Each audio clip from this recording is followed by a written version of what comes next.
Okay, good morning. I just gave her 4 blackberries. One 5 milliliter of juice, which was strawberry banana and supplements, and one 5 milliliter of water.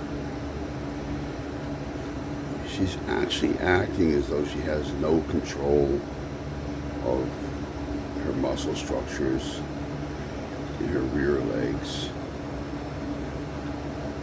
I'm starting to think this was or is something neurological, like maybe a stroke. I don't know. She's allowing me to give her the blackberries. These are just my thoughts, people. Because I'm running out of anything else to think. She looks pretty healthy right now. I mean, this is her general look. A little thin in the tail right there. You see the divot and a little bit of the rope syndrome. But other than that, she's pretty bulked. Her legs are, there's muscle there. She seems to be having a hard time grasping things. Even when she goes outside, she just finds a spot and just hangs out there. I don't know what to think anymore. She's totally aware of me being here. It's like she can't do anything about it. My critical care is supposed to come today, and I'm going to switch over to that. Hopefully the electrolytes that are in there are different than what I'm giving her with the Falkers. I don't think they're much different, but I don't know. We'll find out. I left her alone a lot yesterday. I didn't videotape because I just am not happy with what I'm seeing, and this is it. This is what you're seeing here. What she's just literally hanging out. She's under a heat lamp right now, but this is where I put her. I put her here, okay? I moistened down the board. She did poop this morning a little bit.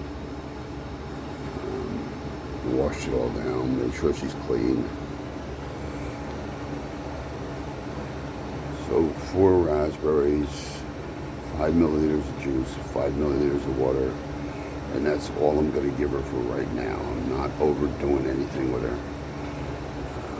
I know the doctor told me to give her a lot more, but I don't think that that's the answer.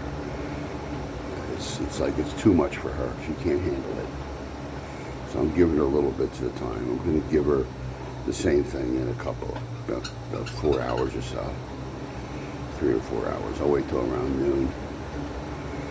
The sun should be out pretty bright again. Very hot day yesterday, so she was outside in the heat. I'll do the same thing later. I'll give her 4 large blackberries, and at least she swallowed them on her own. She didn't need me to force them further down. She took them in once I put them in her mouth, but I still have to open her mouth with her dewlap.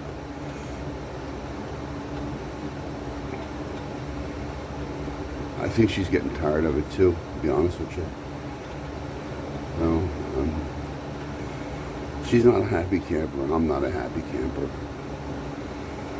Nobody would be. This is hard.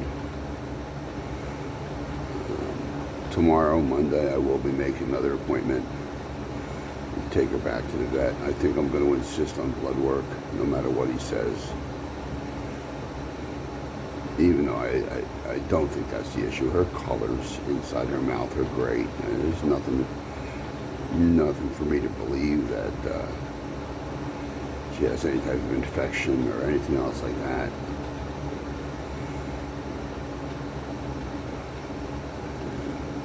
You know, part of the problem that we face here is we're feeding them foods that we buy. Now, I'm pretty cautious with them. I rinse everything off in a big pot with very hot water several times before I do anything. Before I give it to her. And hot water hasn't helped the vegetables, the leafy ones especially. But it's a way to guarantee that I'm getting all and if there's any pesticides on them. But you can't tell you can only tell what's on a leaf. If anything gets pulled up, and you know what I'm talking about. Pesticides are deadly to these things. A little bit, you can, even organic stuff. You buy organic stuff, you really got to be careful, people. Thinking that it's organic and it's great, well, it's not. You can destroy a large reptile like this in a day with one feeding from an organic garden. I'm not knocking organic gardens. I'm just saying that we make an assumption.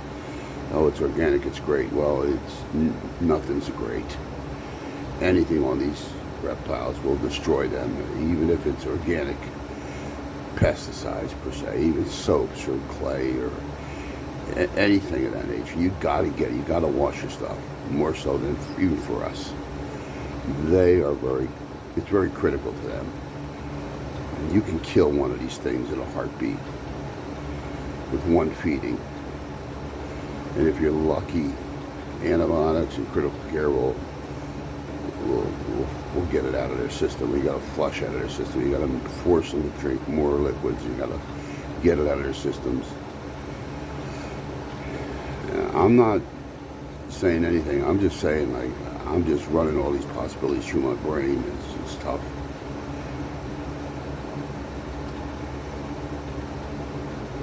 As you see, she hasn't moved an inkling, nothing. She stays right where I put her. And if I put her someplace else, she'll move someplace else. It's not like she's rolling over. This is a tough one. Real tough one. I've had these before, like I've said.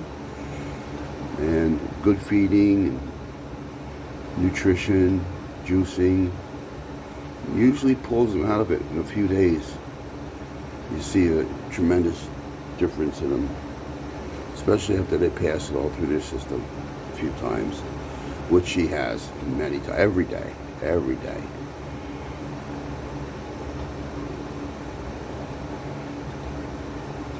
Anyway, I haven't posted in a few days because it's depressing. Anyway, I'll put this one up. Come back and see her later. Have a nice day.